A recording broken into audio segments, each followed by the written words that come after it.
CMR jewellery inaugural offer flat 9% VA on gold ornaments KG వెండిపై 12,500 భారీ తగ్గింపు only in Miyapur branch. So ప్రస్తుతం నాతో పాటు ఉన్నారు కిష్కింధాపురి రాజ్యానికి రాజు captain of the ship director Kaushik garu. అసలు టైటిల్స్ ఎక్కడ దొరుకుతాయండి మీకు? ఎన్ని సినిమాలు వచ్చినా కానీ టైటిల్సే డిఫరెంట్గా ఉంటాయి. కిష్కింధాపురి మీ సొంతూరే ఏంటి కొంపతీసి? లేదు అసలు ఇంత టాలెంట్ ఉన్న డైరెక్టర్ కౌశిక్కి అసలు ఫస్ట్ సినిమా టైటిల్ పెట్టే దాంట్లో కావచ్చు, లేకపోతే చావు కబురు చల్లగా, అసలు ఆ సినిమా డైరెక్టర్ ఈ సినిమా డైరెక్టర్ ఒకడేనా అని బయట మాట్లాడుకుంటున్నారు ఇప్పుడు. కానీ ఈ సినిమా చూస్తున్నంతసేపు చూస్తున్నాం అదే అప్పుడే అయిపోయిందా అన్నట్లుగా తీసావు కౌశిక్. అది బాగా నచ్చింది. ఎందుకంటే డ్యూరేషన్ తక్కువ పెట్టాలనా, లేకపోతే అంతవరకే వచ్చిందా, లేకపోతే ట్రోలింగ్ ఇవన్నీ కాదు కానీ అంటే పేషెన్స్ లెవెల్స్ అనేవి అందరికీ ఇంక్లూడింగ్ అస్ అంత ఓపిక ఎవరికి ఉండట్లేదు. బయటకు వెళ్తే బాగా ఐడెంటిఫై చేస్తున్నారా? అంత ఏం లేదండి, స్మార్ట్గా ఉంటారు, అట్లే మంచి స్మైల్ ఇస్తారు. లేదు సో అమ్మాయిలందరూ ఇంటర్వ్యూలు చూసిన తర్వాత అదేంటి హీరో కన్నా డైరెక్టర్ చాలా బాగున్నాడు. కౌశిక్ ఏది ఒక డైలాగ్ సీను చేసింది లైవ్ లో చేస్తా కిక్ వేరప్ప. కునలేని అష్టదిక్పాలకులకు భీతి కొల్పగా, కుల వెలుగును చిక్కటి ఆవహించగా, ప్రళయ కాలమున భగభగమండే నీ ఆత్మ భోక్తను అహం మృత్యు. Hi hello, welcome to Suman TV. నేను మీ రోషన్. సో ప్రస్తుతం నాతో పాటు ఉన్నారు కిష్కింధాపురి రాజ్యానికి రాజు, మన captain of the ship director Kaushik గారు. హాయ్ కౌశిక్ గారు. హలో అండి. So first of all congratulations. Thank you so much. నిజంగా హారర్ పిక్చర్స్ ఎన్ని సినిమాలు వచ్చినా కానీ అదేంటో జనానికి బోర్ కొట్టదు, తీసే డైరెక్టర్స్కి బోర్ కొట్టదు. అరే మొన్నే నా కొడుకు తీశాడు, మొన్నే నా ఫ్రెండ్ తీశాడు, ఎందుకు రాబోయి ఇంకే ఇదే సినిమాలు. అసలు ఈ టైటిల్స్ ఎక్కడ దొరుకుతాయండి మీకు? ఎన్ని సినిమాలు వచ్చినా కానీ టైటిల్సే డిఫరెంట్గా ఉంటాయి ఒక్కొక్క హారర్ పిక్చర్కి. మీ కిష్కింధాపురి మీ సొంతూరే ఏంటి కొంపతీసి? లేదండి, ఫిక్షనల్ టౌన్ అది. సో మాకు ఇందాక మీరు అన్నట్టు చాలా హారర్ సినిమాలు వచ్చాయి. నాకు నేను ఫస్ట్ థింగ్ ఏంటంటే అసలు నేను ఎందుకు ఒక కథ రాసేటప్పుడు నేను ఎందుకు రాయాలి ఇది, ఒక సినిమా తీసేటప్పుడు నేను ఎందుకు తీయాలి ఇది, జనాలు ఎందుకు చూడాలి ఇది అని నేను క్వశ్చన్ వేసుకుంటా. నాకు ఒక స్ట్రాంగ్ ఆన్సర్ దొరికితే తప్ప నేను అది రాయను. సో కిష్కింధాపురి అనేది ఏంటంటే నాకు what I felt is different from other horror films అంటే ఫస్ట్ థింగ్ ఏంటంటే ఒక horror mystery that draws parallels to Ramayanam. మనం షూట్ చేసిన కథ రామాయణం కాదు, మన సినిమా రామాయణం కాదు. రామాయణంలో ఉన్న నీతి, అందులో ఉన్న మెటఫర్స్ ఒకవేళ ఒక హారర్ మిస్టరీలో కనుక చెప్పగలిగితే ఎలా ఉంటుంది అనే ఒక థాట్ తోటి స్టార్ట్ చేసిన కథ ఇది. నాకు అక్కడ మిగతా వాటికి దీనికి డిఫరెన్షియేషన్ కనిపించి నేను చెప్దాం అనుకున్నా. అయితే రామాయణం ఎందుకు హారర్ మిస్టరీలో చెప్పాలి అంటే ఒక థింగ్ ఏంటంటే వాల్మీకి మహర్షి రామాయణం రాసిన తర్వాత నారదుడికి ట్రాన్స్లేట్ చేయమని చెప్తారంట. చెప్పినప్పుడు ఓకే నువ్వు రాసావు బాగానే ఉంది, ఎంతకాలం గుర్తుపెట్టుకుంటారు అనుకుంటున్నావు జనాలు ఇది? ఈ సృష్టి ఉన్నంతకాలం గుర్తుంటుంది, ఎందుకంటే ఇది రోజు జరిగే రామాయణం కాబట్టి అని వాల్మీకి గారు అన్నారంట. అది నన్ను చాలా ట్రిగర్ చేసింది, చాలా ఇంట్రిగ్ చేసింది నాకు అది తెలిసిన వెంటనే. రోజు జరిగే రామాయణమే కదా, ప్రతిరోజు ప్రతి ఒక్కళ్ళ జీవితంలో రామాయణం అనేది జరుగుతుంది. ఇప్పుడు బంగారు జింక అంటే నిజంగానే అది జింక అవ్వాల్సిన అవసరం లేదు. Anything that lures you, anything that is attractive. ఇప్పుడు దానికి ఏంటంటే ప్రపంచంలో అరుదుగా కనిపించే విషయాలు ఆసక్తికరంగా అనిపిస్తాయి, ఆ తర్వాత ఆపద వైపు నడిపిస్తాయి. సో అక్కడ డేంజర్ ఉండుండొచ్చు, మనకు తెలియదు. సో నేను ఆ సువర్ణమాయ అనే దాన్ని ఒక బంగారు జింకలా కన్సిడర్ చేస్తే అనే అలా ప్యారలల్స్ డ్రా చేసుకుంటూ వెళ్ళాం అనమాట. ఎక్కడ డైరెక్ట్గా రామాయణం చెప్పకుండా అందులో ఉన్న మెటఫర్స్ని, అందులో ఉన్న నీతిని మనం వాడుకోగలిగితే ఇప్పుడు 10 తలలు ఉన్నతనే రావణాసురుడు అవ్వాల్సిన అవసరం లేదు. అలాంటి బుద్ధి ఉంటే కూడా అవ్వచ్చు. ఇప్పుడు రాముడు అంటే ఎగ్జాక్ట్గా రాముడు అవ్వాల్సిన అవసరం లేదు, రాముడు ఇలాంటి లక్షణాలు కలిగిన వాడు అయి ఉండొచ్చు. సో అలా అందులో ఉన్న నీతి వాడి చెప్దాము అనేది ఫస్ట్ అండ్ ఫార్మోస్ట్ థింగ్. అదొక హారర్ మిస్టరీలో వాడడం అనేది నాకు తెలిసి జరగలేదు, which I felt was very interesting. Then Kishkindhapuri అనే టైటిల్ ఎందుకు అంటే ఇప్పుడు ఒక ఫిక్షనల్ టౌన్ ఎందుకు హైదరాబాద్లో జరిగితేనో లేకపోతే ఇంకెక్కడో జరిగితేనో మనం ఆ రామాయణం ప్యారలల్స్ అనేది కూడా కనెక్ట్ అవ్వదు.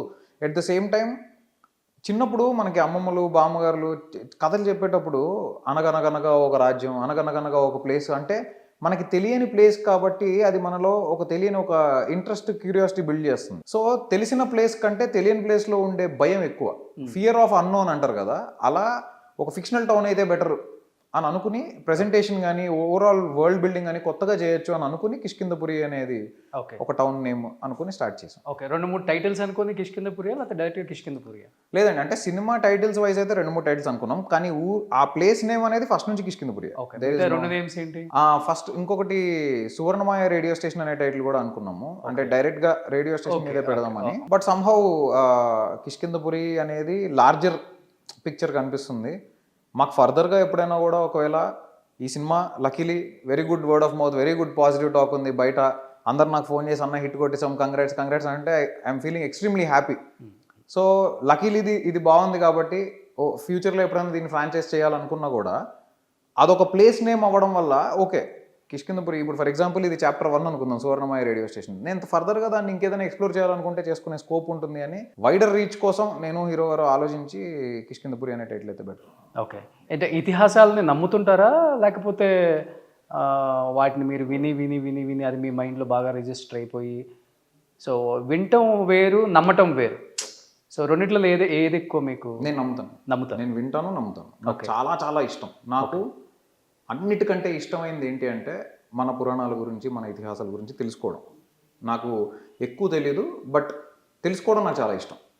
నేను ఖాళీగా ఉన్నప్పుడు ఇంట్లో పడుకునే ముందు కొంచెంసేపు టైం దొరికితే ఫోన్ ఓపెన్ చేసుకుని ఇండియన్ కల్చర్, ఇండియన్ హిస్టరీ అని కొట్టి దాని గురించి జనరల్గా ఏదైనా ఇంట్రెస్టింగ్ టాపిక్ దొరికితే, ఇప్పుడు నలంద యూనివర్సిటీ గురించి కానీ, మన నలంద దాన్ని ఎలా అసలు ఎంత నాలెడ్జ్ ఉండేది, ఆ నాలెడ్జ్ అంతా ఎలా అయిపోయింది, ఇలాంటివన్నీ నేను తెలుసుకోవడానికి ట్రై చేస్తుంటా. I'm a very curious kid like that. Okay, so చాలా క్యూరియాసిటీ ఎక్కువ వాటి విషయాల్లో, ఎస్పెషల్లీ మన రూటెడ్ కల్చర్ గురించి తెలుసుకోవడం నాకు ఇంకా ఎక్కువ ఇష్టం. చెప్పాలంటే బిఫోర్ జనరేషన్ డైరెక్టర్లకి ఇప్పుడున్న జనరేషన్ డైరెక్టర్లకి చాలా తేడా ఉంది. అవునండి, ఒకప్పుడు మంచి డైరెక్టర్లు ఉండేవాళ్ళు, కానీ ఇప్పుడు గొప్ప డైరెక్టర్లు వస్తున్నారు. గొప్పకి మంచిగా చాలా తేడా ఉంటుంది, మీరు నమ్ముతారు కాబట్టి. ఒకప్పుడు ఒక సినిమా అంటే విలన్ ఉంటాడు, హీరోని కొడతాడు, హీరోయిన్ రేప్ చేస్తాడు, క్లైమాక్స్ 6 సాంగ్స్. కానీ మీరు చూడండి లాస్ట్ ఒక 5 years నుంచి మీలాంటి యంగ్ డైరెక్టర్స్, ఎస్పెషల్లీ 30-35 సంవత్సరాలు ఉన్న వాళ్ళు కూడా మీరు ఒక మాట అన్నారు, ఇతిహాసాలను నమ్ముతాను, వింటాను అని. ఇలాంటి సినిమాలని అంటే దాన్ని కథగా మార్చి స్క్రీన్ మీద ప్రజెంట్ చేయటం హైలీ ఇంపాసిబుల్. అందులో మన తెలుగు నేటివిటీకి చాలా చాలా కష్టం కనెక్ట్ అవటం ఆడియన్స్కి. కానీ ఈ మధ్యకాలంలో మీరు తీస్తున్న సినిమాలు చూస్తుంటే ప్రపంచం అంతా మనం చెప్పలేదు, కానీ మన ఈ తెలుగు జాతి అనేది మటుకు ఏదో మారే ఒక మంచి పరిణామం అయితే మనకి కనపడుతుంది అనేది నాకు క్లియర్గా అర్థమైపోయింది. ఎందుకంటే థియేటర్లో కూడా అదే క్రౌడ్, అదే రెస్పాన్స్, అంటే వాళ్ళు కూడా తెలుసుకోవాలని చాలా ఎగ్జైట్మెంట్గా ఉన్నారు. నిజంగా hats up Kaushik, thank you. మీ అందరూ ఇంత కష్టపడుతున్నారు నిజంగా. మన పురాణాలు మన అవి మర్చిపోకూడదు, ఇప్పుడున్న జనరేషన్ నేర్చుకోవాలి అనేది నిజంగా గ్రేట్. అయితే ఇందులో చిన్న థింగ్ ఏంటంటే ఒకప్పుడు కూడా డెఫినెట్లీ చాలా గొప్ప గొప్ప డైరెక్టర్లు, అసలు ఇప్పుడు ఇన్ఫ్యాక్ట్ ఇప్పుడు నథింగ్ అని నేను అనుకుంటున్నాను. ఎందుకంటే విశ్వనాథ్ గారు, బాపు గారు, అసలు ఆ టైంలో ఇంకా చాలామంది అసలు ఎక్స్ట్రాడినరీ ఫిల్మ్ మేకర్స్ ఉండేవాళ్ళు అండ్ వర్సిటాలిటీ ఉండేది చాలా. ఒక్కొక్క ఫిల్మ్ మేకర్ ఒక్కొక్క కైండ్ ఆఫ్ సినిమా చేసేవాళ్ళు, డిఫరెంట్ జానరాస్, అండ్ అన్నిటికీ స్పేస్ ఉండేది.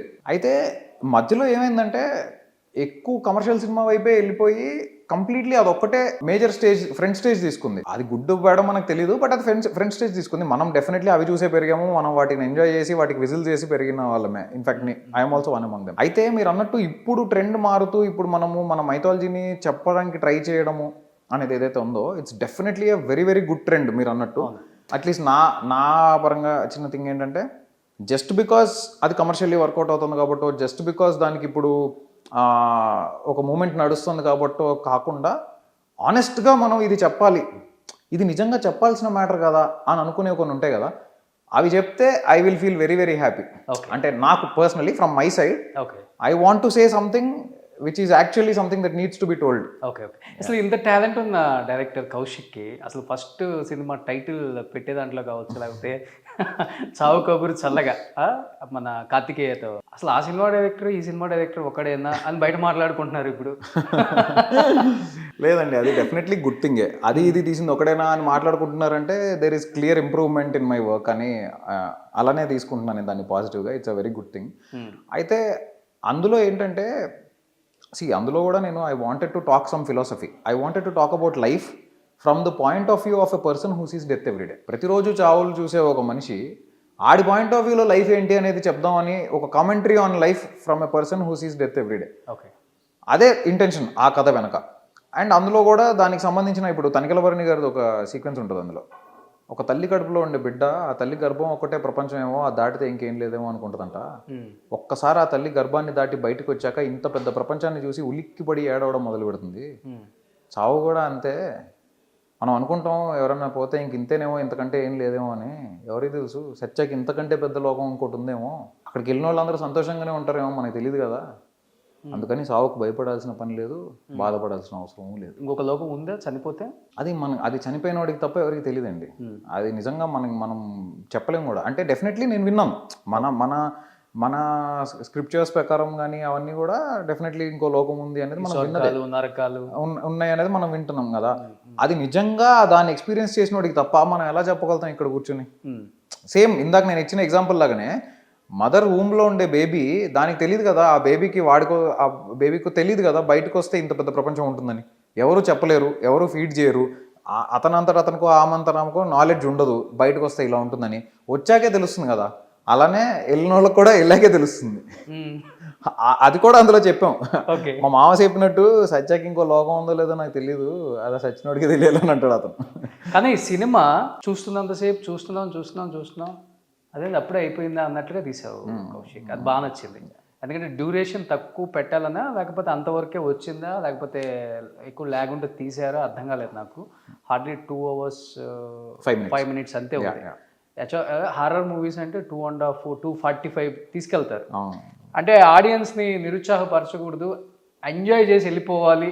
ఇదేంట్రా ఇంత సాగదీసేసాడు, సెకండ్ హాఫ్ అంతా ల్యాగ్ పెట్టాడు, రేపు ఇది వద్దు మనకి, దీని మీద ట్రోలింగ్ అన్న ఉద్దేశమా లేకపోతే? డెఫినెట్లీ ట్రోలింగ్ ఇవన్నీ కాదు, కానీ అంటే పేషెన్స్ లెవెల్స్ అనేవి అందరికీ ఇంక్లూడింగ్ అస్ అందరికీ చాలా తగ్గిపోయినాయి. ఎస్పెషల్లీ ఆఫ్టర్ కోవిడ్ చాలా తగ్గిపోయింది. అంటే అంత ఓపిక ఎవరికి ఉండట్లేదు. అండ్ ఎంతలో చెప్పాలో ఆ కథ అంతలోనే చెప్తే బెటర్. ఇప్పుడు కొన్ని సినిమాలు నిజంగా ఎక్కువ స్పాన్లో చెప్పాల్సిన అవసరం ఉంటుంది. ఈ కథకి ఏంటంటే వీ ఫెల్ట్ దీన్ని ఎంత షార్ప్గా చెప్తే అంత బెటర్ అనే అనుకున్నాము. అయితే నేను షూట్ చేయడం ప్రాసెస్ ఎలా చేసుకుంటానంటే, ఫస్ట్ స్క్రిప్ట్ రాసుకున్న తర్వాత పేపర్ మీద ఒక రఫ్ రన్ టైం వేసుకుంటా. ఎవ్రీ సీన్ రఫ్లీ ఇంతసేపు వస్తుంది అని. ఆ రఫ్ రన్ టైం అయిపోయిన తర్వాత షూటింగ్ స్టార్ట్ అయ్యాక ఫస్ట్ షెడ్యూల్ అయిపోయిన తర్వాత ఓకే ఆన్లైన్ ఎడిట్ ఇంత వచ్చింది, ఇంకా ఎంత షూట్ చేయాలి, బ్యాలెన్స్ ఎంత ఉంది, దాని రన్ టైం ఎంత వస్తుంది, అలా నేను ఎవ్రీ షెడ్యూల్కి క్యాలిక్యులేట్ చేసుకునేవాడిని ఎంత తీసానో ఇంకా ఎంత తీయాలి అని. ఎందుకంటే అవసరం లేనిది షూట్ చేసిన వేస్ట్. సో నేను ఫస్ట్ ఈ కథ షూట్ చేద్దాం అనుకున్నప్పుడు 96 days అనుకున్నాం మన ఎస్టిమేషన్. 96 daysని మళ్ళీ కొంచెం స్క్రిప్ట్లో కొంచెం పేపర్ మీద కొన్ని కట్స్ చేసిన తర్వాత 84 days ఎంతో షూట్ చేద్దాం అని అనుకున్నాం. ఫైనల్గా 73 daysలో ఫినిష్ చేసాం మేము సినిమా. That is only because 73 days 73 days including songs 73 daysలో ఫినిష్ చేసాం. సో అది ఎందుకు అంటే పేపర్ మీద ట్రిమ్ చేయడం వల్ల. ఇప్పుడు నేను షూట్ చేసి ఎడిట్ రూమ్లో ట్రిమ్ చేసుకుంటే ఎనర్జీస్ వేస్ట్, డబ్బులు వేస్ట్, అన్నీ వేస్ట్. పేపర్ మీద ట్రిమ్ చేసుకోవడం వల్ల మాకు అది ఈజీ అయింది. సో రెండో థింగ్ ఏంటంటే, నేను మా ఎడిటర్ని కూడా నిరంజన్ గారు, ఆయన వాల్తేరు వీరయ్య, డాకు మహారాజు అని చేశాడు. సో ఆయనకు కూడా, ఆయన అంత పెద్ద సినిమాలు చేసిన ఆయన నేను ఫస్ట్ టైం కలిసినప్పుడే స్క్రిప్ట్ ఇచ్చి భయ్యా ఒకసారి ఎడిట్ చేసి తీసుకురండి అన్న, పేపర్ మీద ఎడిట్ చేసి తీసుకురండి అని చెప్పా. అతను పేపర్ మీద ఎడిట్ చేసి వచ్చాడు. ఏం అవసరం లేదు, 2 సీన్లు కలిపి ఒక సీన్గా చెప్పచ్చా, ఇలాంటివన్నీ. సో అలా మేము ఆర్గానిక్గా ముందు నుంచే లెంత్ విషయంలో చాలా పర్టికులర్గా కంట్రోల్గా ఉందాము. అనవసరంగా ఊరికే ల్యాగ్ అని మనం ఎందుకు అనిపించుకోవడం. పైగా మనకే అనిపిస్తుంది కదా ఏదో ఒక పాయింట్లో, అరే ఇంతకంటే ఎక్కువ చెప్పకూడదు ఇది అనే ఫీలింగ్. సో అలా we wanted to keep it sharp and I think we did it. కాదు, ఇప్పుడు మిరాయి అండ్ కిష్కింధపురి, సో రెండు జోనర్ డిఫరెంట్ చెప్పుకోవచ్చు. ఇప్పుడు బయట సినిమా డైరెక్టర్గా మిమ్మల్ని ఎంతవరకు గుర్తుపడతారు నాకైతే తెలియదు. మరి అంటే కొత్త డైరెక్టర్ కాబట్టి గుర్తుపట్టరు బయటికి వెళ్ళినప్పుడు. సో థియేటర్కి వెళ్ళారు, సినిమా చూశారు, ఎంజాయ్ చేశారు. బయటకు వచ్చేటప్పుడు మటుకు డెఫినెట్గా ఆడియన్స్ ఏం మాట్లాడుకుంటున్నారో వినాలి ఎవరికైతే ఉంటుంది. సో మిరాయి బాగుందన్నారా, కిష్కింధపురి బాగుందంటున్నారా? మీరు విన్నది చెప్పండి. ఫస్ట్ థింగ్ ఏంటంటే, 2 సినిమాలు వర్కౌట్ అయ్యాయి, 2 సినిమాలు బాగా ఆడుతున్నాయి థియేటర్స్లో. రెండింటికి ఆడియన్స్ నుంచి మంచి రెస్పాన్స్ ఉంది, which is a very good thing. Keeping that aside, ఇప్పుడు నాకు ఎవరన్నా కాల్ చేసినా, నాతో ఎవరన్నా మాట్లాడినా, నాతో ఎవరైనా డిస్కస్ చేసినా నాకేం చెప్తారు? అరే నాకు నీ సినిమా బెటర్ కనిపించింది అనో, లేకపోతే అంటే they will say things that I wanted to hear or something like that, or అలా అదే వాళ్ళు విన్నది. ఆర్ వాళ్ళు విన్నదో వాళ్ళకి అనిపించింది చెప్తారు. But I think there is no comparison. అది వేరే జానరా, ఇది వేరే జానరా, దానికి దీనికి అసలు సంబంధమే లేదు. రెండు ఆడితే మంచిదే కదండి. మొన్న లిటిల్ హార్ట్స్ వర్కౌట్ అయింది, ఓకే, ఇండస్ట్రీ హ్యాపీ. ఇవాళ కిష్కిందపురి ఇంకా మిరాయి వర్కౌట్ అవుతున్నాయి, ఇండస్ట్రీ హ్యాపీ. రేపు పొద్దున ఓజీ వస్తుంది, అది వర్కౌట్ అవుతుంది. ఓకే. సో ఒక సెప్టెంబర్ మంత్ మొత్తం ప్రేక్షకులకి ఆనందం, డిస్ట్రిబ్యూటర్లకి, ప్రొడ్యూసర్లకి, అందరికి, డైరెక్టర్స్కి అందరికీ హ్యాపీ కదా. ఇప్పుడు బయటికి వెళ్తే బాగా ఐడెంటిఫై చేస్తున్నారా? అంత ఏం లేదండి, స్మార్ట్గా ఉంటారు, అట్లే మంచి స్మైల్ ఇస్తారు. లేదు లేదు. సో అమ్మాయిలందరూ ఇంటర్వ్యూలు చూసిన తర్వాత అదేంటి హీరో కన్నా డైరెక్టర్ చాలా బాగున్నాడు, అసలు వికీపీడియాలో ఒకసారి సెర్చ్ చేద్దాం, ఏంటి మ్యారీడా అన్మ్యారీడా, అన్మ్యారీడ్ అయితే ఇన్స్టాలో ఒక మెసేజ్ చేద్దాం, నెంబర్ దొరికితే ఒక హాయ్ ఇద్దాం, కంగ్రాచులేషన్స్ చెప్దాం, ఇలాంటి ఏం లేవా? లేదు లేదు. మేబీ మీ ఇంటర్వ్యూ తర్వాత ఎవరైనా ఒకవేళ చేస్తే లేదు లేదండి, అదేం లేదు.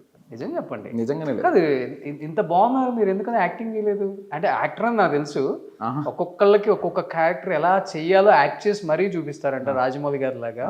నాకు ఆర్టిస్టులు అందరూ నా ఫ్రెండ్సే, మీ దాంట్లో చేసిన వాళ్ళందరూ. డైరెక్టర్ ఇంటర్వ్యూకి వెళ్తున్నానంటే మీ గురించి పైనుంచి కిందికి మొత్తం చెప్పారు. మధ్యలో చెప్పాలండి, పైది కిందదే చెప్తాను. మంచి యాక్టర్ అని విన్నాను నేను అసలుకి. అదేం లేదండి, అంటే నాకు కథ రాసుకునేటప్పుడు నేను ఈ యాక్టర్ ఎలా బిహేవ్ చేయాలి, ఈ క్యారెక్టర్ ఎలా పర్ఫామ్ చేయాలనేది నేను అనుకుని రాసుకుంటాను. సో నాకు అది ఈజీ అయిపోతుంది అనమాట. నాకేంటంటే most dangerous thing for me, most scary thing for me is to go on a set with zero clarity. Okay. సెట్లోకి వెళ్ళి క్లారిటీ లేకపోవడం అనే దానికంటే ఎక్కువ భయం నాకు ఇంకేది లేదు లైఫ్లో. సో వెళ్ళే కంటే ముందు నాకు ఎవ్రీ షాట్ నేను పర్టికులర్గా ఇలా ఉండాలి, ఎవ్రీ యాక్టర్ ఇలా పర్ఫామ్ చేయాలి, డైలాగ్ మాడ్యులేషన్ ఇలా ఉండాలి అని ఆల్రెడీ మైండ్లో ఒకటి ఫిక్స్ అయిపోయి వెళ్తా. ఓకే. ఇంకా నాకు ఎవరేం చెప్పినా నాకు ఇంకా అవన్నీ ఎక్కువ.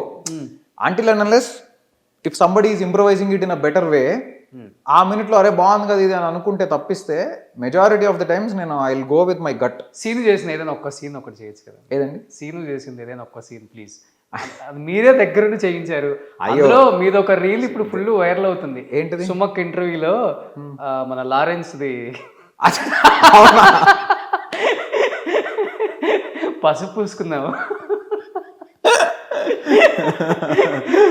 ఫుల్ వైరల్ అవుతుంది అది. ఏంటి డైరెక్టర్ ఎంత బాగా చేస్తున్నాడు అనుకున్నాను నేను కూడా.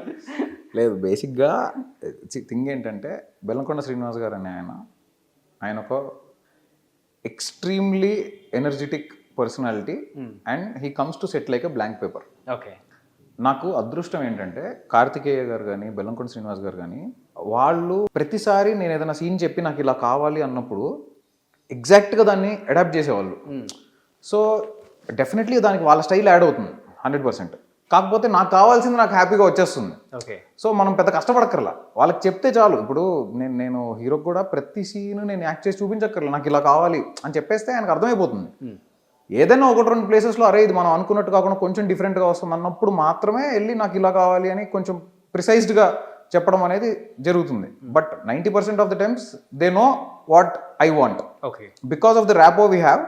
ఎట్ ద సేమ్ టైం వాళ్ళకి ఎక్స్పీరియన్స్ కూడా ఉంది, వేరే డైరెక్టర్స్ అందరితోటి వర్క్ చేసి ఉంటారు కదా, వాళ్ళకి ఎంతసేపు తెలుసుకోవడం వీడికి ఇది కావాలి అని తెలుసుకోవడం అనేది వాళ్ళకి ఈజీ.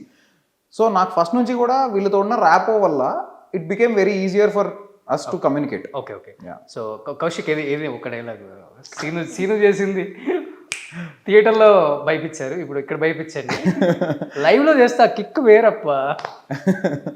దిక్కునలేని అష్టదిక్పాలకులకు భీతి కొల్పగా, చుక్కల వెలుగును చిక్కటి చీకటి ఆవహించగా, ప్రళయ కాలమున భగభగమండే పాలనేత్ర త్రినేత్రుని ప్రచండ జ్వాలు దహించి వేయగా అవతరించిన ప్రత్యక్ష ఉత్కృష్ట దౌర్దండ స్వరూపం ఇది. ఢంకా నినాదం, రణమును జయించలేక మరణముచ్చు తరుణం ఇది అని, నీవే శరణమని నా చరణములు పట్టినను నిన్ను వదలని, నీ మృత్యు ఘోషను, నీ ఆత్మభోక్తను, అహం మృత్యు. అమ్మో, యాక్టర్గా కూడా ఎవరైనా కావాలంటే డేట్స్ బుక్ చేసుకోవాలి. సింగిల్ టేక్ ఆర్టిస్ట్ లేదు. తెలుగు మీద ఎంత పట్టుంది కౌశిక్ గారు. ఈ జనరేషన్ డైరెక్టర్స్కి ఇంత స్మార్ట్గా ఇలా ఉండే డైరెక్టర్స్కి ఎంతసేపు ఉన్నా కానీ కమర్షియల్ సినిమాలు తీద్దామన్న ఆలోచన ఉన్న డైరెక్టర్స్ కాలంలో ఉన్న మనకి ఇలా ఇంత పట్టు తెలుగు మీద చాలా చాలా కష్టం. గ్రేట్. అది మీ తల్లిదండ్రులు మేబీ చిన్నప్పటి నుంచి ఆ పెంపకంలో.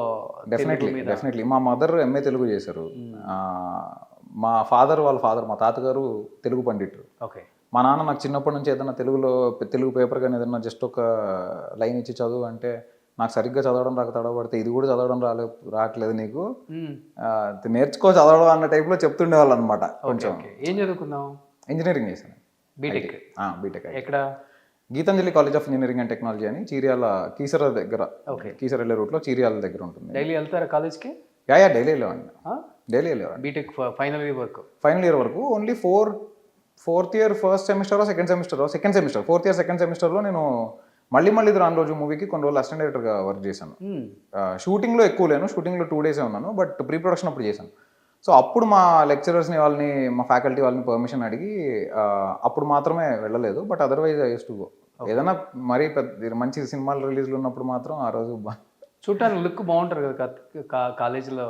కౌశిక్ కాలేజీలో ప్రపోజల్స్, ఫ్యాన్ ఫాలోయింగ్, అంటే అమ్మాయిల ఫ్యాన్ ఫాలోయింగ్ ఇలా ఉండేయా? Candle light dinners? Candle light dinners అంట అలా కాదు. యాక్చువల్లీ నాకు నేను గీతాంజలి కాలేజ్లో చదువుతున్నప్పుడు గీతాంజలి లైఫ్ ఇన్ గీతాంజలి అని ఒక షార్ట్ ఫిల్మ్ తీసా. అదేంటంటే కాలేజ్ ప్రమోషనల్ షార్ట్ ఫిల్మ్ లాగా. ఎందుకంటే మనకి షార్ట్ ఫిల్మ్ తీయడానికి ఎవరు బడ్జెట్ పెట్టేవాళ్ళు కాదు, ఆబ్వియస్లీ మన దగ్గర డబ్బులు ఉండేవి కాదు. నేను వెళ్ళి మా చైర్మన్ గారు రవీంద్ర రెడ్డి గారు అని, is very very encouraging personality and extremely, నేను నా లైఫ్లో చూసిన one of the best gentlemen ఆయన. సో ఆయన దగ్గరికి వెళ్ళి, సార్ ఇట్లా నేను ఒక షార్ట్ ఫిల్మ్ తీద్దాం అనుకుంటున్నాను మన కాలేజ్ మీద, ఒక 10,000 అవుతుంది సార్ అని అప్పుడు అడిగితే ఆయన, అయ్యో దానిదేముంది అని ఆయన పర్మిషన్ ఇచ్చి, ఆయనే డబ్బులు ఇచ్చి ఆయన ప్రొడ్యూస్ చేశారు అనమాట అప్పుడు ఆ 10,000. సో నేను ఆ షార్ట్ ఫిల్మ్ చేశాను. వాళ్ళ ఆ రోజు ఎంకరేజ్ చేయడం వల్ల, సో ఆ షార్ట్ ఫిల్మ్ ఏంటంటే ఇప్పటికి కూడా కాలేజ్లో ప్లే అవుతుంటుంది అప్పుడప్పుడు. సో అది చూసి నాకు ఎక్కువ మంది, అరే వీళ్ళేదో మ్యాటర్ ఉంది, వీడు కొంచెం టాలెంటెడ్ కిడ్లో ఉన్నాడు అనే టైప్లో అలా ఉండేది. దానివల్ల కాలేజ్లో ఎక్కువ నోన్. సో ఏ డైరెక్టర్తో చేయలేదు వర్క్? అయితే ఏడీగా చేయలేదు. క్రాంతిమాధవ్ గారి దగ్గర కొన్ని రోజులు వర్క్ చేశాను, but not in shoot. So కొట్టడం కుంభస్థలాన్ని బదులు కొట్టేశారు అంతేనా? అంతే. ఇది చాలా రేర్గా వస్తుంది చాలా మందికి. గ్రేట్. యాక్చువల్గా చెప్పాలంటే ఈయన కష్టపడిన 2 hours 10 minutes 5 minutes ఏదైతే ఉందో చాలా సింపుల్గా ఆఫీస్లో పేపర్ వర్క్ చూడండి ఎంత సింపుల్గా వేశారు, అక్కడ కనిపిస్తుంది. ఒకసారి వెళ్దాం అక్కడికి. సో కలర్స్తో సహా వేసుకున్నారు మన director. First Suvarnamaya radio station first అనుకుంది. అంటే సినిమాలో ఉన్న సువర్ణమాయ రేడియో స్టేషన్ ఏదైతే ఉందో దానికి ఫస్ట్ మా ప్రొడక్షన్ డిజైనర్ వేసిన స్కెచ్ ఇది. దాని తర్వాత నుంచి ఇది. యాక్చువల్గా చెప్పాలంటే ఇది కలర్ ప్యాలెట్ అనమాట. సో సినిమాలో ఏమేం కలర్స్ వాడాలి, కాస్ట్యూమ్స్ ఏ కలర్లో ఉండాలి, వాటికి వెనక రీజనింగ్ ఏంటి, ఎందుకు ఆ కలర్లో ఉండాలి, ఆ రీజనింగ్స్ వాటితో పాటు దాన్ని ఒక 6 chapters కింద డివైడ్ చేసుకున్నాం అనమాట. సినిమా అంటే స్క్రిప్ట్లో మేము మొత్తం 6 chapters కింద డివైడ్ చేసుకున్నాం. ఎందుకంటే రామాయణంలో 6 chapters ఉంటాయి. సో రామాయణాన్ని 6 కాండల కింద డివైడ్ చేశారు. సో అది బేసిక్ ఏంటంటే 6 సీజన్స్కి తగ్గట్టుగా 6 కాండల కింద డివైడ్ చేశారు అనమాట. సో అలా మేము కూడా కలర్ ప్యాలెట్స్ అనేది సినిమాలో గ్రాడ్యువల్గా ఆ ప్రోగ్రెస్ అవుతున్న కొద్దీ కలర్ చేంజ్ అవుతూ ఉంటుంది. That is because of this. So నాకు బాగా నచ్చింది ఏంటంటే ప్రతి సినిమాలో, అంటే ఎస్పెషల్లీ ఈ జోనర్ ఆఫ్ మూవీస్లో విలన్ ఎప్పుడు కూడా ఎప్పుడో లాస్ట్లో ఒక 10 minutes 15 minutes ముందుందనంగా రివీల్ చేస్తాం. మనం ముందే రివీల్ చేస్తున్నాం, ఎప్పుడనే చెప్పదు. హీరోకి విలన్కి ఫైట్, హీరో గెలుస్తాడు. కానీ ఇక్కడ మీరు ఇంటర్వ్యూలోనే మట్టితో అలా అలా అలా వచ్చి విలన్ ఒక్కసారిగా రివీల్ అయిపోగానే విలన్ గురించి ఇంకా టూ ఎర్లీ కాబట్టి అసలు ఆ రివీల్ చేసినప్పుడు మీకు భయం అనిపించలేదా? ఈ విలన్ ఇంత ఎర్లీగా రివీల్ చేస్తున్నాం, ఎలా ముందుకు తీసుకెళ్తాం కథని? లేదండి, నాకు అదే కొత్తగా అనిపించింది. అందుకే అంటే ఆ స్టీరియోటైప్స్ బ్రేక్ చేద్దామని అనుకునే మనం డిఫరెంట్గా ఏం చేయొచ్చు అని అనుకున్నప్పుడే ఆ స్టీరియోటైప్స్ బ్రేక్ చేద్దాం అనుకునే ముందే రివీల్ చేసాం. అంటే ఏ సినిమా ఇన్స్పిరేషన్ మీకు? ఈ సినిమాలో చేశారు కదా, మనం కూడా ఎందుకు చేయకూడదు? అరుంధతి. అంతే, పశుపతి. అరుంధతిలో అంటే that was the only example I could say. ఎవరన్నా నన్ను అడిగేవాళ్ళు ఆ క్వశ్చన్, అంటే ముందే ఎందుకు రివీల్ చేయడం, లాస్ట్ 20 minutesలో రివీల్ చేయొచ్చు కదా అంటే అప్పుడు మన సినిమాకి వేరే సినిమాలకి డిఫరెన్స్ ఏముంటుంది? అన్ని సినిమాల్లో లాస్ట్ 20 minutesలో రివీల్ చేసి ఒక సింపతి స్టోరీ చేసి అయిపోతుంది కదా. అది ఎందుకు చేయాలి మనము అన్నప్పుడు, ఇది ఇలా వర్కౌట్ అవుతుందని గ్యారంటీ ఏంటి అన్నప్పుడు నేను అరుంధతి ఎగ్జాంపుల్ ఇచ్చేవాడిని. సో పశుపతి క్యారెక్టర్ ముందే రివీల్ చేసినా కూడా సినిమాని హోల్డ్ చేయగలిగారు కదా. మన అలా రివీల్ చేసి హోల్డ్ చేయగలిగితేనే కదా మన అవును. డిఫరెన్స్ అనేది తెలుస్తుంది అని అలా. కానీ విలన్ అయితే అరిపించేశాడు ఆ అబ్బాయి, నిజంగా గ్రేట్. ఇంకొకటి చెప్పాలంటే హీరో ఎప్పుడు క్వశ్చన్ అడగలేదా నెరేషన్ చేసేటప్పుడు, విలన్ కొంచెం సెకండ్ హాఫ్లో మరీ డామినేట్ చేస్తున్నాడు, బాగోదేమో, ఆడియన్స్కి నేను కొంచెం తగ్గించి కనిపిస్తాను, మిగతా హీరోస్ చెప్పినప్పుడు రిజెక్ట్ చేయటం, ఇలా ఉంది వద్దులే డామినేట్ అవుతున్నాం మనం అని చెప్పిన హీరోస్ ఉంటారు. అండ్ ఇక్కడ సినిమా ఇలానే వస్తేనే బాగుంటుందని నమ్మి తీసిన సీను ఇద్దరు కనపడుతుంది కదా, ఏమనిపించింది మీకు? ఆయన అసలు ఎప్పుడు వీళ్ళ క్యారెక్టర్ ఎక్కువ ఉంది, వాళ్ళ క్యారెక్టర్ ఎక్కువ ఉంది, నా క్యారెక్టర్ తక్కువ ఉంది, అసలు he is not somebody like that. ఆయన అసలు అలాంటి టైపే కాదు. ఆయన ఒకటే గట్ ఫీలింగ్, కథ విన్నప్పుడు నాకు నచ్చింది, ఇది వర్కౌట్ అవుతుందని నేను నమ్ముతున్నా, నువ్వు తీయగలుగుతావని నాకు నమ్మకం ఉంది, అంతే. ఆయన అంతకంటే ఇంకెక్కువ క్యాలిక్యులేషన్ చేయడు. మనం అనుకుంటాం ఆయన గురించి ఏదో అయినా కమర్షియల్గా 100 క్యాలిక్యులేషన్ వేసుకుంటాడు, ఏమి ఉండదు. ఆయన కథ వినేటప్పుడు చాలా ఓపెన్ మైండ్తో వింటాడు. ఆయన వినంగానే ఆయనకి నచ్చింది, గట్ ఫీలింగ్ తగిలిందంటే వెళ్ళిపోద్ది, అంతే అంతే. సో ప్రీవియస్గా చెప్పిన హీరోస్ ఎవరు కథ? అది చెప్పానండి, అంటే ఇద్దరు ముగ్గురు పెద్ద హీరోస్కి చెప్తే చెప్పాను, బట్ సమ్హౌ వాళ్ళు సెవరల్ రీజన్స్, వాళ్ళకి కొన్ని థింగ్స్ అనిపించి. నాకు తెలిసి నేను విన్నది మన మిరాయ్ తేజకి కూడా చెప్పారని నేను విన్నా, నాకు తెలుసు. తేజ నాకు ఫ్రెండ్ అండి బేసిక్గా, Teja is a good friend of mind. నాకు చావు కబురు చల్లగా అయిపోయిన తర్వాత తేజ ఒకరోజు కాల్ చేసి, అంటే తేజ చేయలేదు, తేజ సైడ్ నుంచి అమ్మకి కాల్ చేసి ఒకసారి కలుద్దామని అడిగారు. తను నాకు నచ్చింది నీ కన్విక్షన్ కానీ ద వే యూ హ్యాండిల్, నువ్వు హీరోని చూపించిన విధానం అదంతా నచ్చింది, వీళ్ళు వర్క్ టుగెదర్ అన్నట్టుగా చెప్పారు. అప్పటి నుంచి తేజ ఈ రోజు దాకా ఎప్పుడు కాంటాక్ట్ చేసినా లేకపోతే ఏదైనా టాపిక్ వచ్చినా ఎప్పుడైనా కలిసినా హీస్ ఆల్వేస్ బీన్ సపోర్టివ్. అలానే ఒకరోజు తేజ కూడా ఈ కథ విన్నాడు, తేజకి నచ్చింది, తేజ కథ నచ్చింది, but we had some discussion regarding something. దానివల్ల అతను వేరేలాగా అనుకున్నాడు ఆ పర్టికులర్ పాయింట్, నేను వేరేలాగా అనుకున్నా. సో జస్ట్ 2 డిఫరెంట్ ఐడియాలజీస్ అంతే. ఓకే. సో తేజ తీసుంటే మిరాయి, కిష్కింధపురి 2 సినిమాలు సూపర్ డూపర్ హిట్ అయ్యాయి తేజ అనేవి. బట్ ఐ థింక్ మనకి ఏ కథ ఎవరికి వెళ్ళాలో వాళ్ళకే వెళ్తుంది అనేది, మనం ఎంత ట్రై చేసినా, మనం ఎటు తిరిగినా లాస్ట్కి దానికి ఆల్రెడీ ఒక డెస్టినీ ఉంటుంది. And this is meant for. ఎంత ఇస్తారు మిరాయికి రేటింగ్? నేను చూడలేదండి ఇంకా, ఐ వాంట్ టు వాచ్. నేను ఇంకా చూడలేదు. నాకు కార్తిక్ మంచి ఫ్రెండ్, తేజ మంచి friend, I want to watch the film. కిష్కింధపురికి ఎంత ఇస్తారు? నేను ఎలా ఇవ్వాలంటే రేటింగ్ మీరే చెప్పాలి, అది సినిమా చూసాక. సో కొన్ని ఇవన్నీ మీరు అనుకున్న బ్లూ ప్రింట్స్ బిఫోరా? ఓవరాల్ ఎన్ని ఒక 1000 డేస్ ఉంటారా? డెఫినెట్లీ చాలానే అనుకుని, దాని తర్వాత వాటిలోంచి ఫిల్టర్ చేసుకుని ఎలా ఉండాలి, విజువల్ లుక్ అండ్ ఫీల్ అంతా ఏంటి అని అనుకుని సెట్ చేసినవి అవి.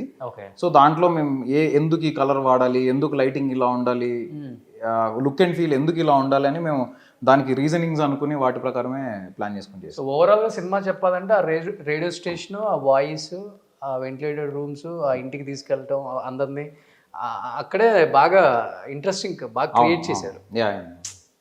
అక్కడే ఫిదా అయిపోయారు ఆడియన్స్ అంతా. Thank you. సూపర్. ఇది ఒక్కొక్క ప్రపంచం, ఇటు సైడ్ క్లైమాక్స్. ఇది మీరు అనుకున్న క్లైమాక్స్ ఇదేనా? అది క్లైమాక్స్కి సంబంధించిన, అంటే మేము షార్ట్ డివిజన్ ఎట్లా చేద్దాం ఏంటి, అది ఎన్ని షార్ట్స్ ఉండాలి ఏంటి అనేది, ఇది జస్ట్ అంటే లెన్సింగ్ ఎలా చేద్దాము, షార్ట్ డివిజన్ ఏం చేద్దాం అనే దాని గురించి ఒక్కొక్కటి. సో హీరో వెళ్ళి ఒక డిఫరెంట్ కైండ్ ఆఫ్ వరల్డ్లో పడతాడు. ఒక చిన్న డిల్యూజనల్ వరల్డ్ అంటే సీక్వెన్స్ ఉంటుంది, మొత్తం బ్లూ మ్యాట్లో షూట్ చేయాల్సి వచ్చింది అది. సో ఆ బ్లూ మ్యాట్లో షూట్ చేసినప్పుడు అసలు ఆ వరల్డ్ ఎలా ఉంటుంది, అక్కడ పడిన తర్వాత నుంచి ఏం జరుగుతుంది, so order wise just order of events ఏంటి, వాటిని మనం ఎలా షూట్ చేద్దాం, ఏ యాంగిల్ నుంచి క్యాప్చర్ చేయాలి, అవన్నీ రాసుకుని పెట్టుకున్నాం అనమాట. ఇంత సింపుల్గా డిజైన్ చేసుకుని ఇంత పెద్ద హిట్ కొట్టాడు ఈ అబ్బాయి. సో పెద్ద దానికి ఏదో లేదు. సో ఇది ఓవరాల్గా మీరు అనుకుంది కదా, ఒక్కొక్క షాట్ ఎలా ఉండాలి, ఇప్పుడు అది అతను పడుతున్నప్పుడు ఏ యాంగిల్ నుంచి ఉండాలి ఆ షాట్ అనేది. సో ఇలా ఒక్కొక్క షాట్కి సంబంధించిన స్టోరీ బోర్డ్ అనమాట ఇది. సో మీరే ఇలా మొత్తం చేసుకున్నారా? లేదండి, రుద్ర అని స్టోరీ బోర్డ్ ఆర్టిస్ట్ ఒక అతను ఉన్నాడు, అతను చేశాడు. ఇది బేసిక్ స్టార్టింగ్ లో చేసినప్పుడు, దీని తర్వాత దీనికి మళ్ళీ కలర్స్ అవన్నీ ఫిల్ చేసి ప్రాపర్ గా ఉంది స్టోరీ. అప్పుడు స్పెసిఫిక్ గా వీళ్ళు వాళ్ళని ఎవరిని అనుకోలేదు, వన్స్ కథ అయిపోయిన తర్వాతే ఎవరైతే బాగుంటారని ఆలోచించుకుని. సో ఇదంతా ఆ స్టోరీ బోర్డ్ ఎలా ఉండాలనేది అంతా. టార్నెడో వస్తుంది దాని కైండ్ ఆఫ్. మేబీ తను యాక్సెప్ట్ చేయకపోతే ఎవరు ఇంకొక హీరో నెక్స్ట్ అనుకుంది మీరు? అది తెలియదండి, అంటే ఇప్పుడు అలా చెప్పలేను. బికాస్ ఇప్పుడు తను ఒప్పుకుని తనని నేను ఆ క్యారెక్టర్లో చూసిన తర్వాత, యాక్చువల్లీ నేను తనకి వెళ్ళి చెప్పిన రోజే నాకు అర్థమైంది it is trailer made for him అని. ఓకే. అండ్ తను పర్ఫామ్ చేశాక ఇంకా అసలు నేను ఇంకా వేరే ఎవరిని ఇమాజిన్ కూడా చేసుకోలేను అందులో. సినీకి దెయ్యాలంటే పిచ్చి భయం అంట కదా, కానీ రాక్షసుడు తర్వాత కిష్కింధపురి ఎలా మనోని సెటిల్ ఎలా మేనేజ్ చేస్తారా, హ్యాండిల్ చేస్తారా, డిమాండ్ చేస్తారా? రిక్వెస్ట్ చేస్తారా? ఏమీ అవసరం లేదు. ఆయన ఫస్ట్ ఆఫ్ ఆల్ రాక్షసుడు హారర్ ఫిల్మ్ కాదు, ఆ థ్రిల్లర్. అది కూడా అది థ్రిల్లర్. సో ఇది మనది ఏంటంటే హారర్ మిస్టరీ కదా. సో అదే సెట్లో అతను ఏమి కన్ఫ్యూజ్ ఏమి చేయక్కర్లేదు. ఆయన రావడమే చెప్పు నీకేం కావాలి చెప్పు అంటాడు. సో మన సీన్ ఎక్స్ప్లెయిన్ చేస్తాం, చేయగానే సరే డన్ అంటాడు, రెడీ అంటాడు, అంతే. అసలు ఏమి ముందు డిస్కషన్ తర్వాత డిస్కషన్ నేను కూర్చొని ఎక్స్ప్లెయిన్ చేయడానికి ట్రై చేస్తుంటా. భయ్య ఈ క్యారెక్టర్ దీని ప్రీవియస్ ఏంటంటే దీని తర్వాత ఏంటి నాకు అవన్నీ వద్దు, నీకేం కావాలి చెప్పు అంటాడు. సో అంత హీస్ వెరీ చిల్. ఇప్పుడు మీరు వేసిన సెట్లో ఒక్కడిని ఒక 5 minutes ఉండమంటే ఉంటాడు? I don't think so. అదే ఉండలేడు కదా. సో అనుపమ పరమేశ్వర్ మీ మైండ్లోకి అసలు ఎలా వచ్చిందో కానీ నాకు ఆమె ఎలా వచ్చిందో అర్థం కావట్లేదు. కానీ నిజంగా అంటే తను ఉన్నంతసేపు కుమ్మేశారు అసలు. అవును స్క్రీన్లో. అవును. అది ఫస్ట్ సాహు గారి థాట్ అండి. నాకు బేసిక్గా స్క్రిప్ట్ అనుకున్న తర్వాత హీరో ఫైనలైజ్ అయిపోయిన తర్వాత నెక్స్ట్ హీరోయిన్ ఎవరు అనుకున్నప్పుడు చాలా మంది ఆప్షన్స్ అనుకున్నాం. Because it needs a very good performance based role. It's not just like okay just ఒక చిన్న రోల్ పెద్దగా ఏం లేదన్న కైండ్ ఆఫ్ ఇది కాదు కదా, పర్ఫామ్ చేయాలి. సో ఒకరోజు ఎందుకో సాహు గారు ఫోన్ చేసి అనుపమ గారు అయితే బాగుంటారు కదా అనగానే నాకు ఇమీడియట్లీ అరే చాలా బాగుంటారు యాక్చువల్లీ ఆవిడ అనుకుని ఓకే అనుకున్నాం. అయితే మేము కాంటాక్ట్ చేయడానికి ట్రై చేసాము, తను అవైలబుల్ లేరు అప్పుడు, ఎక్కడో బయట ఎక్కడో ఉన్నారు. సో ఇంకా అప్పుడు అటు తిరిగి ఫైనల్గా మళ్ళీ అక్కడికే వచ్చి ఆగింది. ఇందాక నేను అన్నా కదా ఏంటంటే స్క్రిప్ట్ దాని అంతటా అదే చూస్ చేసుకుంటుంది. మనం అనుకుంటాం మనం కథ రాసుకుని మనం వెళ్ళి మనం పీకి మనం పొడి చేస్తున్నాం అని, కానీ కాదు. డెస్టినీకి ఒక ప్లాన్ ఉంటుంది, అదే జరుగుతుంది అనమాట. సో అలానే ఇది హీరో గారి దగ్గరికి వెళ్ళడం కూడా సేమ్ అంతే డెస్టినీగా జరిగింది. నేను మొన్న ప్రీ రిలీజ్ ఈవెంట్లో కూడా యాక్చువల్లీ చెప్పాను ఏంటంటే ఒకరోజు రోడ్డు మీద వెళ్తుంటే ఆయన ఎదుర్కొన్న నుంచి కారులో ఒక రేంజ్ రోవర్ కార్ వచ్చి ఆగింది. నేను హార్న్ కొడుతున్నా, అతను హార్న్ కొడుతున్నాడు, ఇద్దరం జరగట్లేదు. నాకు జరగడానికి స్పేస్ లేదు, ఆయనకి జరగడానికి స్పేస్ లేదు. కొంతసేపటి తర్వాత ఆయన జరిగి విండో డౌన్ చేసి ఏంటి బ్రదర్ ఎక్కడికే అన్నాడు. నేను షాక్ అయ్యా, అరే ఏంటి ఈయన ఎదుర్కొంటూ వచ్చాడు, మనం జరిగే సిచ్యువేషన్ లేకుండా హర్ట్ అయ్యాడేమో అని అనుకున్నా. అస్సలు ఏమీ లేదు. Is very humble, very grounded person. ఎక్కడ జరిగింది ఇది? ప్రశాసన్ నగర్ దగ్గర. నేను బొమ్మరిల్లు భాస్కర్ గారిని కలవడానికి వెళ్తున్నా. అప్పుడు నాకు భాస్కర్ సార్ బాగా is one of my very good well wishers in the industry. So ఆయనది కలవడానికి వెళ్తున్నప్పుడు ఎదురుగుండ నుంచి రేంజ్ రోవర్ వచ్చి ఆగితే నేను ఎవరో అనుకుంటున్నా, నాకు కనిపించలేదు. దానికి కొంచెం డార్క్ టోన్ ఉంటుంది కదా, టింట్లా ఉంటుంది కదా, సో కనిపించలేదు. సో దాని తర్వాత నేను ఆయనకి మెసేజ్ పెట్టా, సారీ భయ్యా నేను చూసి. మీ కార్ ఆపోజిట్ వచ్చిందా? ఎదురెదురుగా వచ్చి ఆగాము ఇద్దరం. నాకేమో అటు పక్కన ఏదో సిమెంట్ అవన్నీ వేసున్నాయి, నాకు వెళ్ళడానికి ప్లేస్ లేదు, ఆయనకి కొంచెం వెళ్ళడానికి ప్లేస్ లేదు. ఇద్దరం హార్న్లు కొడుతున్నాం తప్ప కార్ జరగట్లా. ఫైనల్గా అతనే కొంచెం అలా తిరిగి విండో డౌన్ చేసి ఏంటి బ్రదర్ ఎక్కడికి అన్నాడు. ఓ మీరు కనిపిస్తున్నారు? నేను కనిపించాను. ఓకే. ఆయనకి నేను అంతకుముందు టైసన్ నాయుడు షూటింగ్లో పరిచయం. ఓకే. నేను అక్కడ కలిసినప్పుడు మన 14 Reels రామ్ గారు, గోపి గారు బాగా పరిచయం అనమాట నాకు. సో వాళ్ళని కలవడానికి టైసన్ నాయుడు షూటింగ్కి వెళ్ళినప్పుడు అప్పుడు కలిసాను. ఓకే. అక్కడ ఇంటరాక్షన్ జరిగింది. దాని తర్వాత ఈ ఇన్సిడెంట్ జరిగింది. ఈ సినిమా జరగకముందు ఈ సినిమా జరగకముందు. Okay okay. ఈ ఇన్సిడెంట్ జరిగిన తర్వాత నేను మెసేజ్ పెట్టా, సారీ భయ్యా అని. ఎందుకో గిల్ట్గా అనిపించింది. నేను వెనక్కైనా వెళ్ళుండాల్సింది, వెళ్ళలే, ఎందుకో ఆ టైంలో ఆ థాట్ రాలే. సో ఆయన మెసేజ్ పెడితే ఆయన అరే పర్లేదు బ్రో లైట్ తీసుకో అని చెప్పి అప్పుడు మళ్ళీ తర్వాత will catch up for a coffee and discuss cinema అని పెట్టా. ఏదో I wanted to make up for it. మరీ ఆక్వర్డ్గా అనిపించింది నాకు.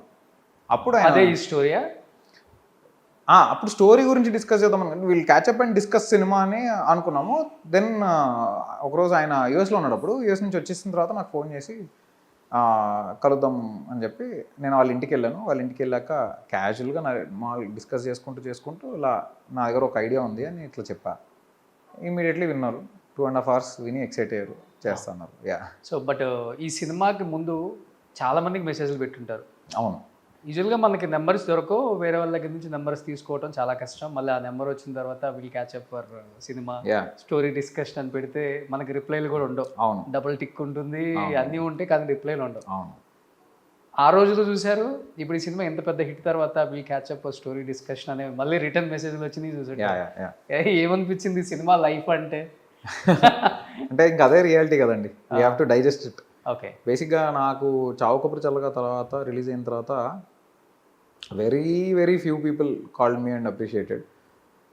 సో ఈ సినిమా రిలీజ్ అయిన తర్వాత నాకు వస్తున్న ఫోన్ కాల్స్ కానీ నాకు వస్తున్న రెస్పాన్స్ ఎలా ఉందో నాకు తెలుసు. నాకు అప్పుడు అనిపించింది ఓ హిట్ కొడితే వైబ్ ఇలా ఉంటుందా అని. మార్నింగ్ నుంచే మనకు అర్థమైపోతుంది. నాకు సీకేసీ అప్పుడు మార్నింగ్ 5 o'clockకే నాకు తెలిసిపోయింది వర్కౌట్ అవ్వట్లేదు సినిమా అని. నేను 5 o'clockకి నేనే బన్నీవాస్ గారికి ఫోన్ చేసి సార్ కష్టం సినిమా టాక్ తేడా ఉందని చెప్పాను, నేనే చెప్పా ఫోన్ చేసి. అవునా అని ఆయన తెలీదు, ఆయన షాక్ అయ్యారు, అదేంటి నమ్మాం కదా అని. సో నాకు అలానే ఇందులో కూడా నాకు ముందు రోజు ఎప్పుడైతే మేము ప్రీమియర్ చేసామో అర్థమైపోయింది సినిమా ఆడుతుందని. సో స్టార్ హీరోస్ నుంచి ఏమైనా వచ్చినాయి compliments like? Nothing as of now అండి, అంటే 1 డేనే అయింది కదా రిలీజ్ అయ్యి, ఇంకా లేదు. ఓకే. ఎవరు నీకు మీ ఫేవరెట్ హీరో ఎవరు అసలుకి? మహేష్ బాబు గారు. మహేష్ బాబు గారు. నాకు మహేష్ బాబు గారు అంటే చాలా ఇష్టం. నాకు నేను చిన్నప్పుడు మా ఇంటి ఎదురుకుండా మీరు కూడా తెల్లగా మిల్క్ బాయ్ లాగా ఉంటారు కాబట్టి. చిచ్చి అదేం లేదు, ఆయనలాగా అసలు ఎవరు ఉండరు నాకు తెలిసి. నాకు చిన్నప్పటి నుంచి ఎందుకో చాలా ఇష్టం, అంటే ఒక్కడు సినిమా బాగా మురారి అప్పటి నుంచే నాకు చాలా ఇష్టం. ఓకే.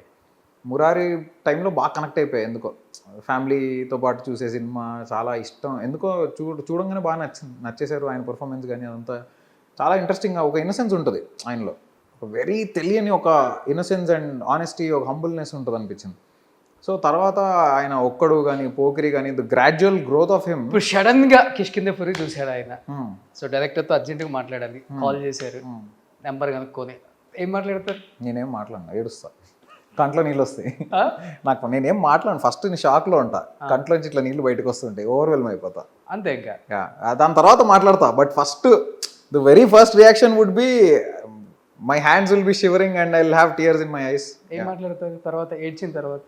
ఆయన ఏం మాట్లాడతారు అనే దాని మీద నేను ఆబ్వియస్లీ థ్యాంక్స్ చెప్తాను, గ్రాటిట్యూడ్ ఎక్స్ప్రెస్ చేస్తాను. At the same time I will tell him how much నేను ఎంత అడ్మైరర్ అనేది చెప్తాను. నాకు పోకిరి టైం నుంచి, ఒక్కడు టైం నుంచి, మురారి టైం నుంచి నేను ఎలా ఉండేవాడిని, మా ఇంట్లో వాళ్ళకి అందరికి తెలుసు కదా నేను ఎంత ఇష్టపడతాను అనేది. అసలు పోకిరి నేను ఎన్నిసార్లు చూసానో థియేటర్లో నాకే తెలియదు. ఎన్నిసార్లు చూసాను? I don't remember the number. నేను అసలు అప్పుడు స్కూల్లో ఉండేవాడిని, స్కూల్ అయిపోయిన వెంటనే ఎవ్రీడే పోకిరి ఏంటి సిచ్యువేషన్, పోకిరికి వెళ్దాం.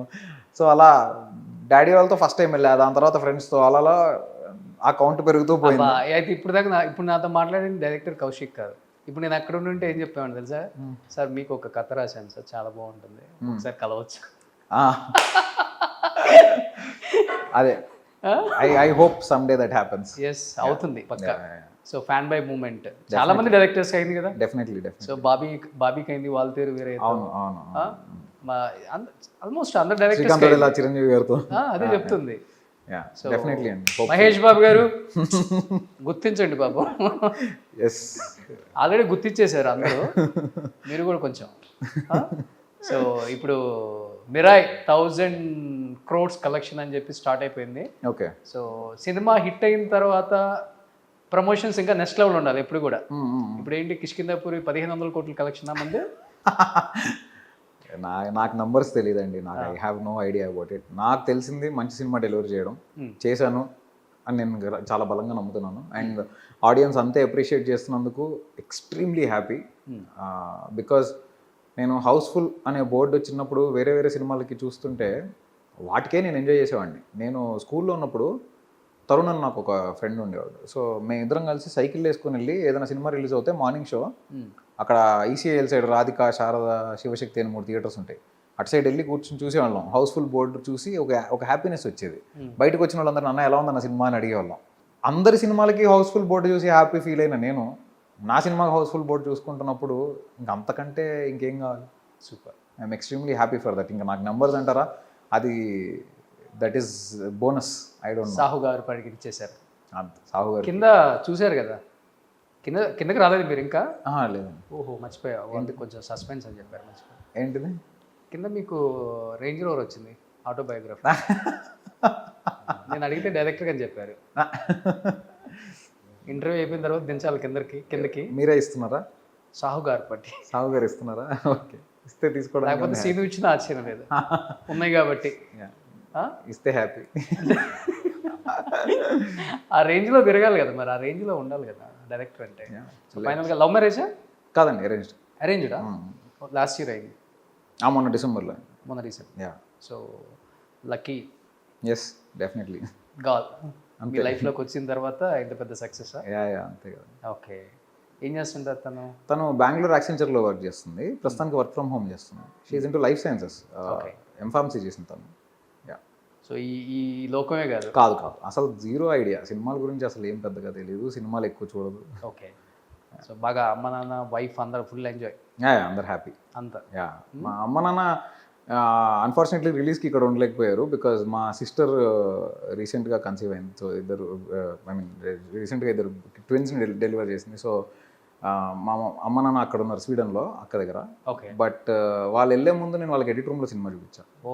Without second half just reference ఆర్ఆర్తో చూపించాను. వాళ్ళు వెరీ హ్యాపీ. వాళ్ళు అసలు they saw my improvement from my first film to this and they are extremely happy about it. Super. Next ఏంటి కౌశిక్, ఏమన్నా రెడీగా ఉన్నాయా కథలు హీరోస్కి? ఉన్నాయండి. అంటే బ్రేక్ తీసుకోవాలి ఇవన్నీ ఉన్నాయా? అదేం లేదండి, మనకు ఇప్పుడు బ్రేక్ తీసుకునే టైం కాదు. ఎందుకంటే I think very young, 31, 32 age. 32 అంతే, కొట్టేస్తావు 40 అయ్యేసరికి కుంభస్తాను. సో నెక్స్ట్ రెడీగా ఉన్నాయా? ఉన్నాయండి. I have 2-3 scripts. వాటిలో ఏది అంటే డిస్కషన్స్ అవుతున్నాయి, ఏది ఫస్ట్ మెటీరియల్ అవుతుందని చూడాలి. హీరో అనుకున్నావు మైండ్లో? ఆల్రెడీ ఇద్దరు ముగ్గురుతో అవుతున్నాయి డిస్కషన్స్, చూడాలి ఏది ముందు మెటీరియల్. సో రివీల్ చేయకూడదు ఇప్పుడైతే, టూ ఎర్లీ, బికాజ్ ఇంకా నాకు తెలియదు ఏది ఫస్ట్ వెళ్తుంది అనేది. Okay, super. Once again congratulations to entire team of Kishkindhapuri. Thank you. ఇలాంటి సినిమాలు ఇంకా మంచి మంచి సినిమాలు తీయాలి. Thank you. డెఫినెట్గా ఇతిహాసాల మీద మీకు ఒక పట్టు ఉంది కాబట్టి ప్రొడ్యూసర్స్ మిమ్మల్ని తప్పితే వేరే వాళ్ళని కాంటాక్ట్ అవ్వరు. ఫస్ట్ ఈ సినిమా చూసిన తర్వాత డెఫినెట్గా అవుతారు, ఎందుకంటే దాన్ని అంత బాగా చూపించగలిగారు. Thank you. చిన్న చిన్న మైన్యూట్ కూడా కనిపించలేదు మనకి సినిమా చూస్తున్నంతసేపు. ఆ ల్యాగ్ లేదు, వెళ్ళిపోయింది అట్లా సినిమా. సో ఇలానే మంచి సినిమాలు చేయాలి brother. Thank you. Thank you so much. Thanks a lot. Suman టీవీలో మీ పర్సనల్ అండ్ బిజినెస్ ప్రమోషన్స్ కోసం కింది నెంబర్కి కాంటాక్ట్ చేయండి.